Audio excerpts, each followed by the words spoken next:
Hey guys, welcome to our patio and our porch. I want to show you what we found plant-wise works for us in one of our favorite parts of the whole house and the whole property.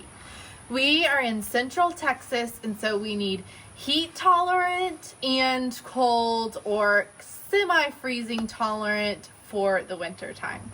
We also really prioritize evergreen plants for most of our plants, things that will be green year-round for us to enjoy. Lastly, we don't like to bring a ton in or into the greenhouse, so we try to find things that like the heat and can stand some of those cold temperatures down to 20 degrees or so. So first we're going to start with this guy in this huge pot. This is a European palm, and it is from the Mediterranean originally. And it can do high heat. It's good in the shade. We water it like once a week, and it's great.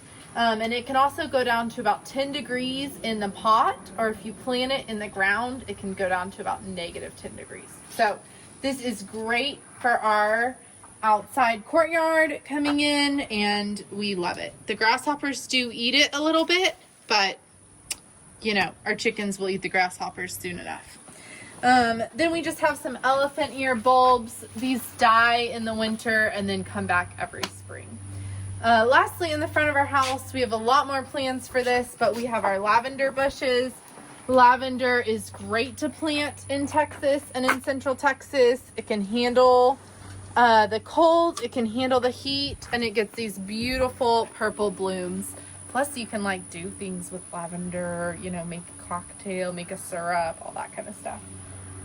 This one didn't quite make it. I think it got too much shade and not enough sun. So they do like sun. The bees love them. We have a bee right here going to the lavender right there. I saw a hummingbird out here the other day on the lavender. So they're great pollinators and they're great plants to have in Texas. All right, come on into our courtyard and see our patio.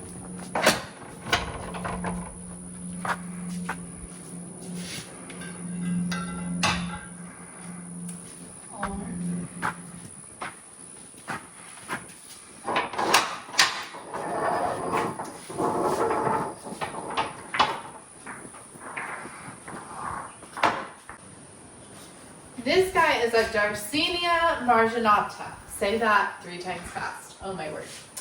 The key part about this guy is that it's going to grow vertical, and it's going to get these beautiful palms with these pink and greens.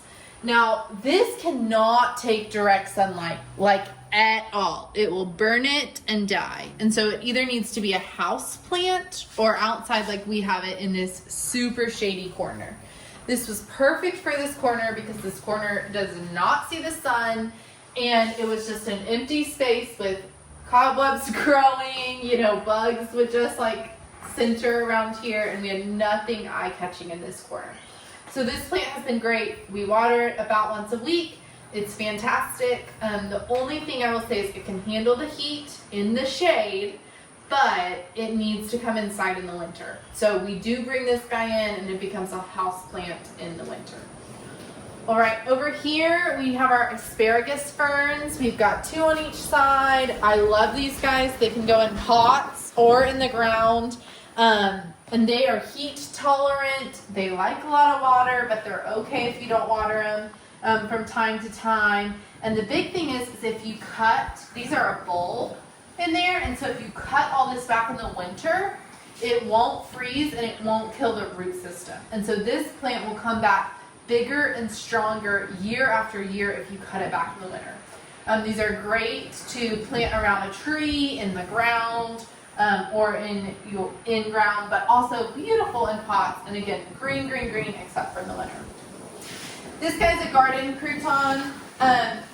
You can see him in ground or in pots. We had him in a tiny little pot, and he wasn't doing super good.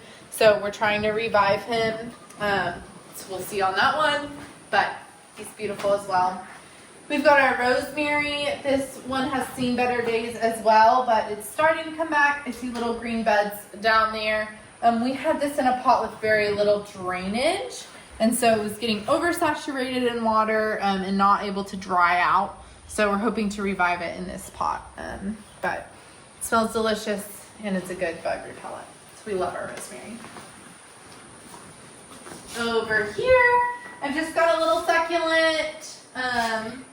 Nothing too crazy, just a little purple succulent. I love mixing in the leaves and greenery and then a little texture, a little rubbery texture or something else in with your garden. This guy comes in during the winter, but loves the heat, loves the sunlight. And you want to let its roots fully dry out, dry as a bone, before you water it, and then drench it in water. So we water him about every 2 weeks or so. This is a desert willow. This is beautiful. This is a great Texas staple.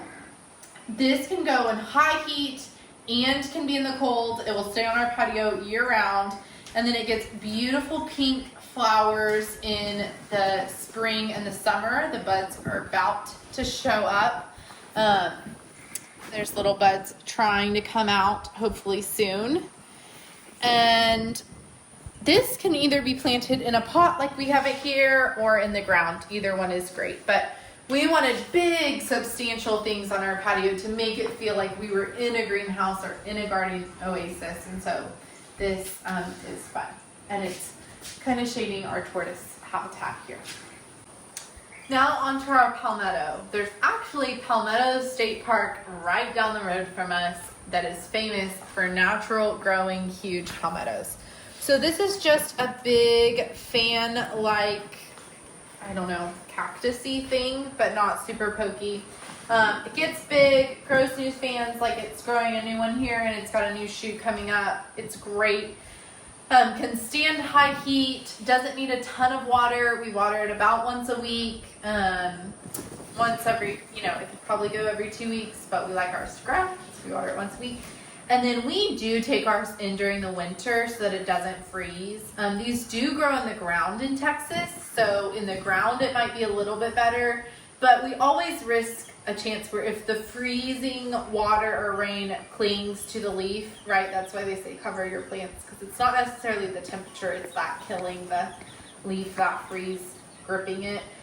So we just go ahead and take ours inside and it becomes a house plant in the winter. But again, some people plant these in ground and they are fine if you cover them if you're going to get that freezing rain. Over here we have a euphorbia, just a type of succulent. It gets these really pretty yellow flowers. This is great in high heat, doesn't need to be watered a ton. Again, it just gives a different texture against the fern and the rosemary. All about different shades of green, different textures, and then I try to keep the colors pretty neutral or along the same color line. But this guy, we take him in during the winter as well, but again, high heat is fine. Oh, this is a ribbon plant. This is just a grassy plant. This is fine outdoors in the heat or in the cold. This does need quite a bit of water, and it did get some, again, under here it should be fine, but I had it out more, and so it got that freezing temperature on it, and so some of these bulbs died. But this is a bulb plant, again, where it should grow back bigger and stronger every year if you cut it back in the winter, which I didn't do. But I have some more sprouts coming up. Some more of the bulbs are just starting to bloom, so I think it's going to get better and better as the spring progresses. So I'm excited about that guy. Over here we have our olive trees. I love to see new growth on our olive trees. We've had these about a year. And these are some dwarf olive trees that are like made for patios. And they love water. So we give them a really good water about once a week. But you could do more than that. They love it. And then they're growing towards the sunlight, but they're fine back here in the shade. They get enough sunlight under this covered patio.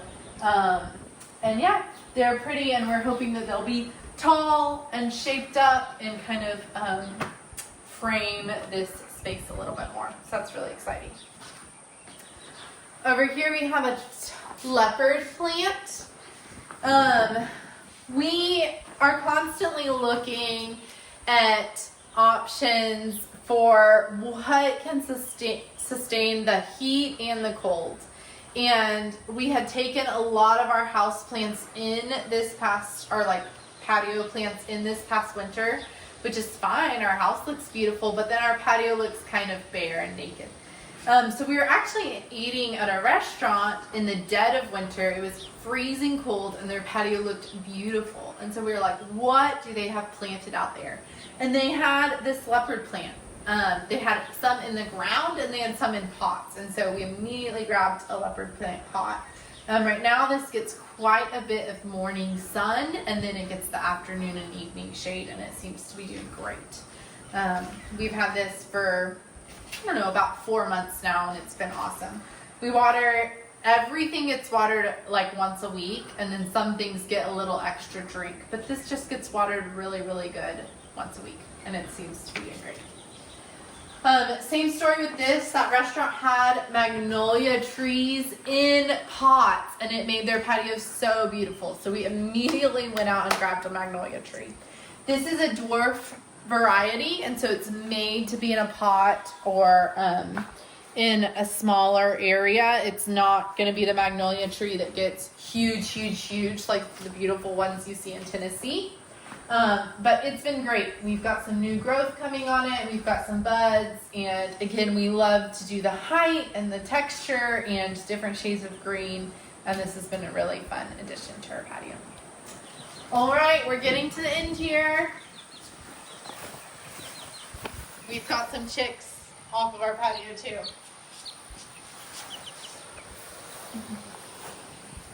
Okay, this is a salvia. If you live in Texas, you know what a salvia is. They're amazing.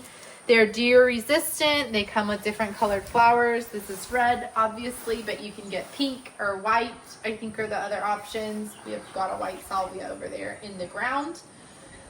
Deer resistant. Once you water them in, they're pretty native. They're great. They're awesome. Yeah, and they bloom beautiful flowers. So you can put it in the pot like we did. You can plant it in the ground. If you're in Texas, you've got to get a salvia. Lastly, well, we have got a few more. This is a papaya tree, a little papaya plant. He loves the heat. He's great out here. We water him good once a week. We do bring him in during the winter because he is not cold friendly. So we bring him in during the winter, and we bought him off of a lady selling plants on the side of the road. So my grandpa always said, always buy Girl Scout cookies. And he didn't say that because we need to eat a lot of cookies. He said that because he was saying, like, support people selling things or doing businesses, and if you have the ability and you can, you should support them and stop and buy their stuff. And so we did. We saw her selling plants on the side of the road, and we said, what should we add to the patio? And we didn't even know about papaya trees really or have any idea about them. And she said, yeah, it can live in a pot. So we did it. And we've had it over a year, and it's been awesome. And it's gotten tons of new leaves, and it's grown quite a bit. You can see the new growth here. So add a papaya tree to your patio. In here I have a little red chili pepper. I love, every single spring I do this. So peppers can come back year after year. I typically don't with mine. I don't take the time to do that.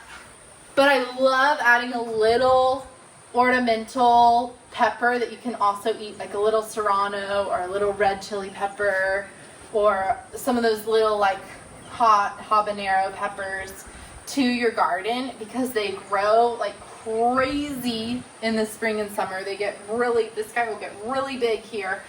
And again, I don't grow like a big jalapeno or anything, but just grow those little cute peppers, and then you have just little cute peppers popping off that you can also eat, and it just adds so much texture to your patio, and it's really, really cute. This is like my 4th or 5th year growing peppers, the cute ones on the patio, and I love it. Back here we just have another little succulent. High heat, great out here, should get bigger this year, and it will go indoors in the winter. I think I missed my mint, so let me show you my mint last but not least. I just have my little mint. I propagated this from some mint in my garden. So I just cut off a stem and then put it in water for a while, and now it's growing in here.